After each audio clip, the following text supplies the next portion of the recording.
5 prochaines années. Et je voudrais rendre un hommage appuyé à mes parents que j'ai retrouvés après plus de 11 mois de détention, quasiment un an, et me réjouir de leur résilience, de leur endurance dans l'épreuve et rendre grâce à Dieu de les avoir préservés jusqu'à mon retour. Je voudrais remercier tous les Sénégalais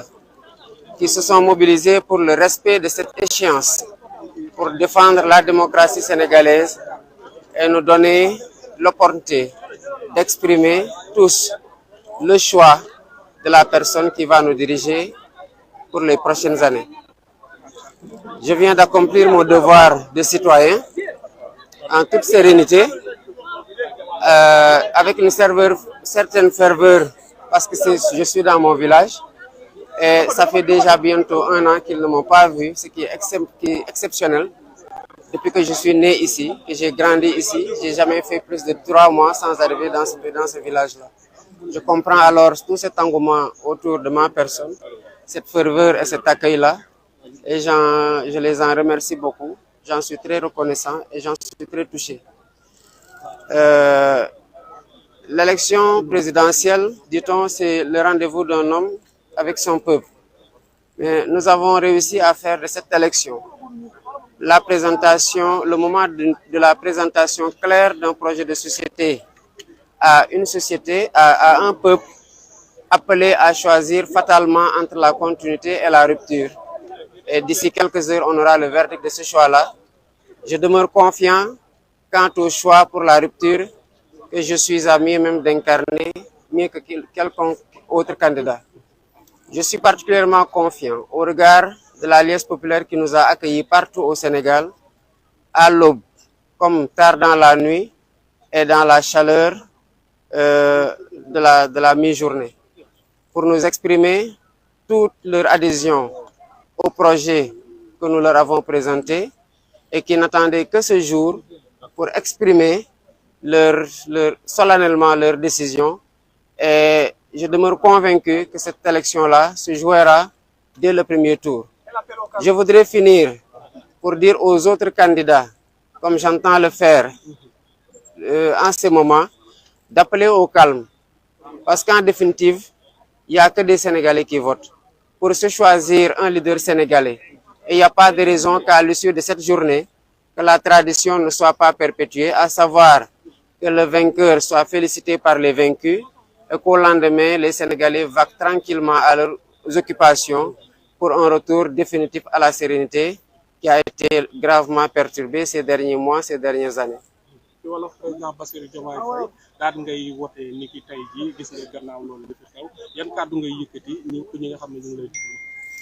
waaw damay sant yàlla rek ci ni ma mayaatee ma ñëw ba sama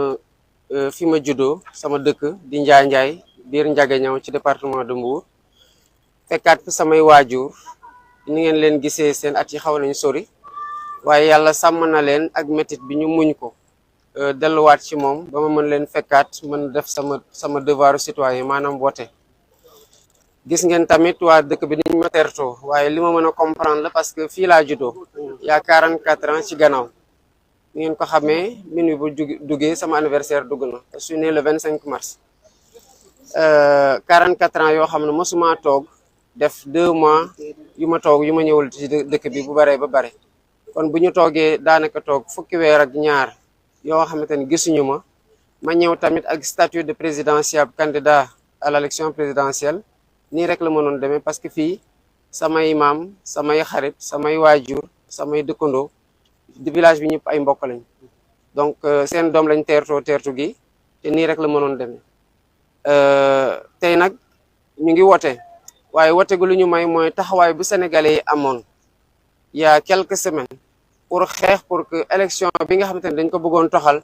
ñu jëmal ko laata mandat président bi fi nekkoon di jeex muy le 2 avril xeex boobu dañ ciy rendre hommage delloo njukkal bu baax a baax le peuple sénégalais parce que li ñu am nii tey c'est résultat wu xeexam la kon bu dee koo xamante ne mooy le héros de la journée c'est le peuple sénégalais boo xamante ne dafa tenir à ce que ñu respecter sa souveraineté ce moment de solennité bu muy tànnee kan moo koy jiite def ko ci kóolute war ko def ci dal ci jàmm parce que ñi fi nekk di tànn ay sénégalais lañ ci ñi ñuy tànn ay sénégalais lañ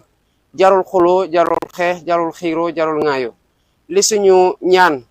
ñu koy ñaan sénégalais yi di ko ñaan yàlla d'abord di ko ñaan sénégalais yi di ko ñaan tamit candidat yi nga xamante ne xëy na ni ma def nii ñu ngi dara def noonu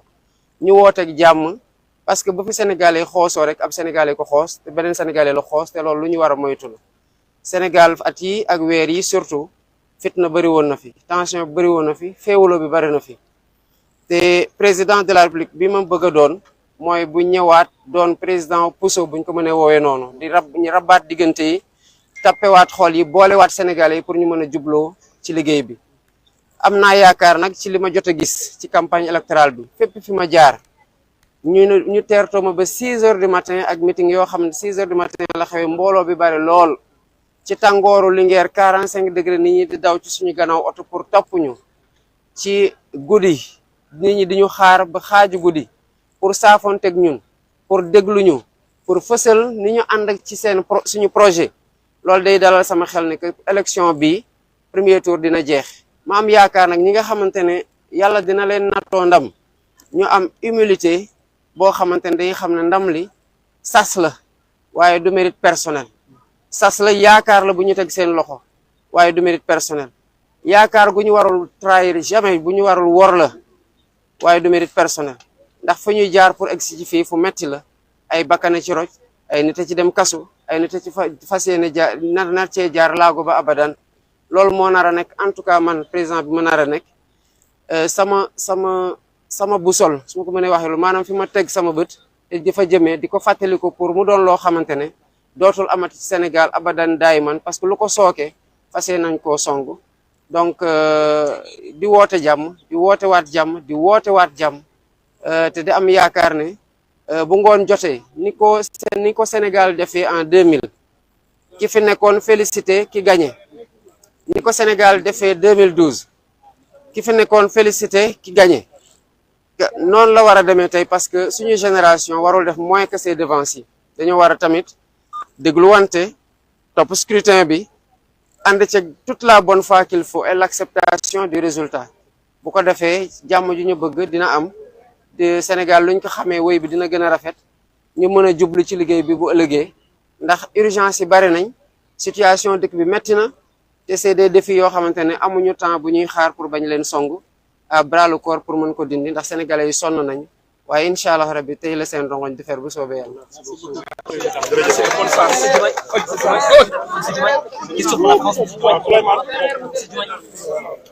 donc déglu ngeen